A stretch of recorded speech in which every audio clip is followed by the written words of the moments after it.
Wild. You need that kind of confidence, don't you? You need it. We got to start out west. Wilds is still putting his microphone on. Wilds is a late bloomer to the show every morning. Warriors hosting the Mavs in Game 1. We love you, though. Hey, we talked about this all week. How do you stop Luka Doncic, right? He came in averaging more than 31 this postseason. The answer?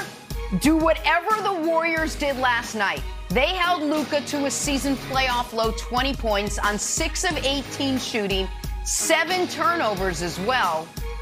Mavs lose, Warriors win. They take Game 1. Nick, you picked the Mavs to win the series. You picked them with your chest out, with bass in your voice, a la Chris Broussard. Right. Are you worried after what you saw last night? No, I'm not worried because I think the adjustments are quite obvious on both sides of the ball. I am shocked, though, and I give the Warriors massive credit. They held Luka Doncic to what his first truly bad playoff game of his entire career. I thought he would get to the record, which was held by Kareem Abdul-Jabbar, unofficial record, longest streak to start a career without a bad playoff game, 40. He came up about 15 short. So another knock, in the con column of will Luka became the greatest player of all time. Kareem holds that record along with basically every other NBA record that matters. But that's neither here nor there. The Warriors' defensive game plan was a brilliant masterstroke, and the Mavs did not seem prepared for it. The Warriors had exploitable players on the court throughout the game in Jordan Poole, Steph Curry, and unfortunately at this point, Klay Thompson's also one of those exploitable players, and the Mavs were not able to exploit it. At times, it looked like they had never dealt with the zone defense. And on the other end of the court, the Warriors were able to play whatever players they wanted to as far as in order to stop Luka on the defensive end. On the offensive end, they could do whatever they wanted because the Mavs were unable to stop Kevon Looney and Draymond Green and Otto Porter from going 14 of 18 from the field for 30 points. So it was a disastrous game on both ends of the court for the Mavs. The Mavs defense was bad, their pace was bad, and they want to play slow, but they don't want to play quite as slow as they did last night.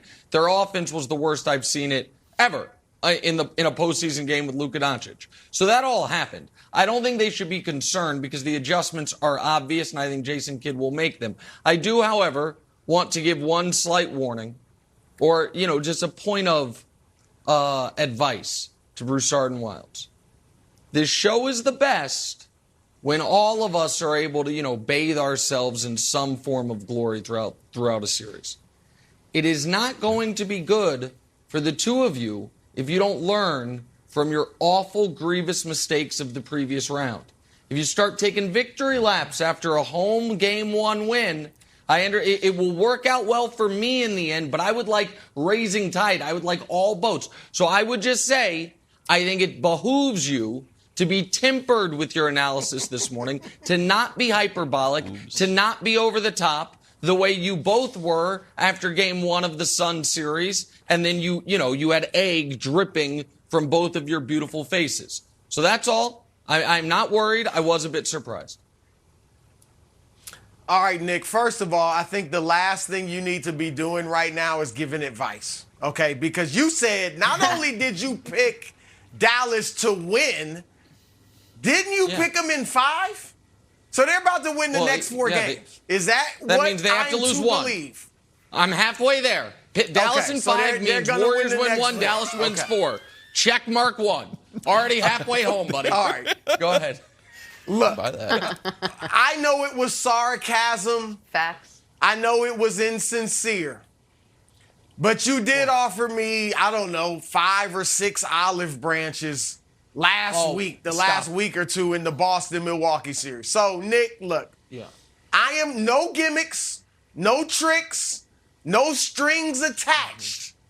You can say it was you were disillusioned, you were fooled by your family ties to your large adult Slovenian son. Whatever. I don't care what excuse you make, but I am offering you, Nick, an olive branch. This will be the last one of this series. So I suggest you take it.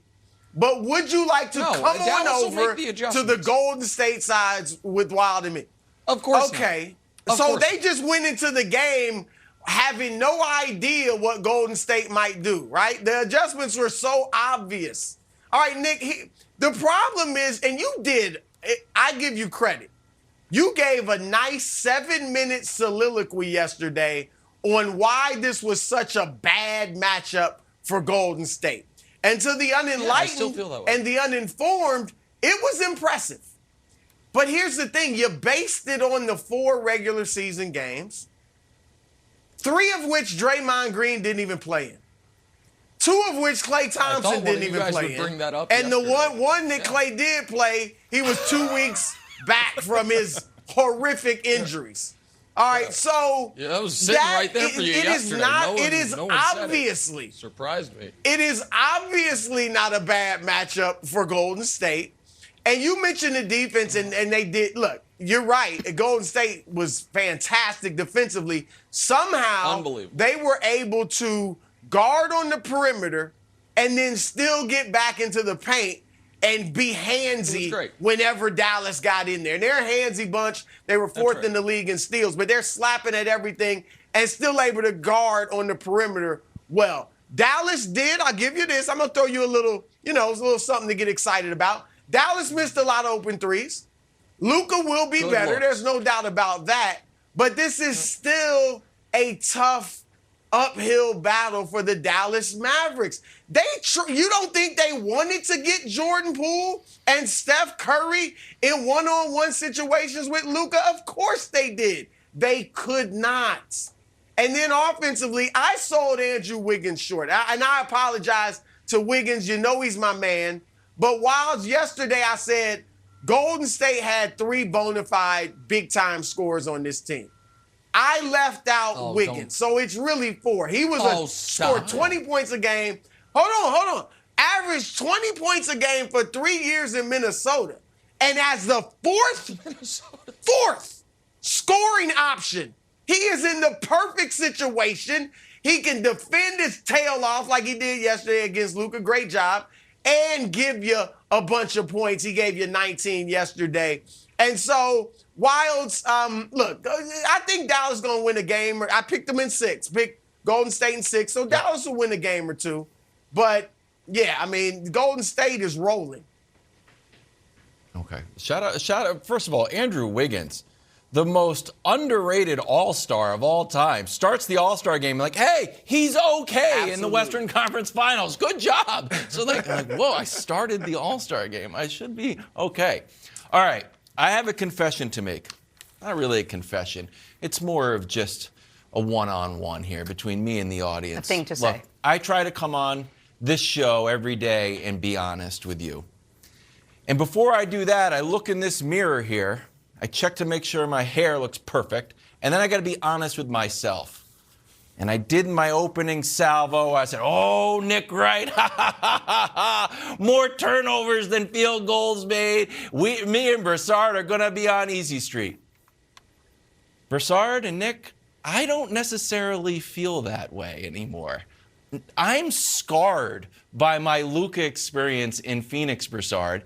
The Suns were 11-0 against the Mavs, and I was like, oh, we're good. So I'm like, but Steve Kerr, 19-1 winning game 1, it doesn't matter anymore. And then I saw this piece of video last night. I said, oh, man, I'm starting to get a little nervous. Can we look at oh, no. Broussard, he's got the cut across his face. It's like we're in a movie. Like, oh, you think I'm dead? Here's what he said after the game about this smile. Luka, I saw you walking off the court after the final buzzer, and you had a bit of smile on your face. What was going through your mind in that moment? Nothing. Just walking off the court. That's it. I mean, looking ahead to game 2, yeah, of course. I mean, it's one game, that's what playoffs is about. If you lose by 1 or you lose by 40, it's really a loss. So we just got to get ready for game 2 now.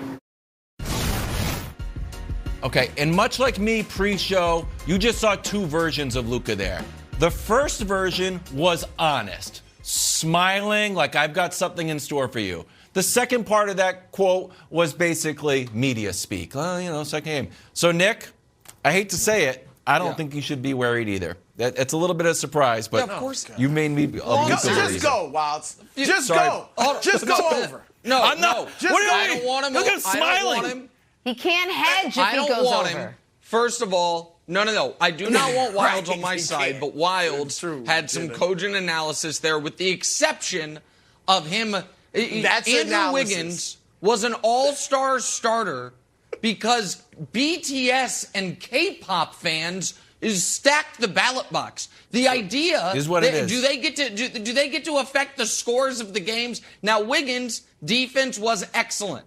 And I folded my hand on calling Wiggins a bad player years ago to Brew. Brew was right. I was wrong. And I'm very glad that happened because we always have that to stand on. Like, has Brew ever truly beaten Nick in an argument? It's like, well, there was the Wiggins thing from 2018. It's like, okay, good. That makes the show better. So Brew was right about that. With Boston, that said, Milwaukee. That's all I'm saying. That wasn't a debate. That was a pick, and Middleton was out. You know, things happen Game 7. Doesn't matter. Point is this. Let me just finish quickly here. I liked, actually, what Dallas was doing defensively. I thought that their plan clearly was the others are going to have to beat us, and yesterday the others did. Offensively, they need to make some massive adjustments, but even without the adjustments, to Wild's point, they had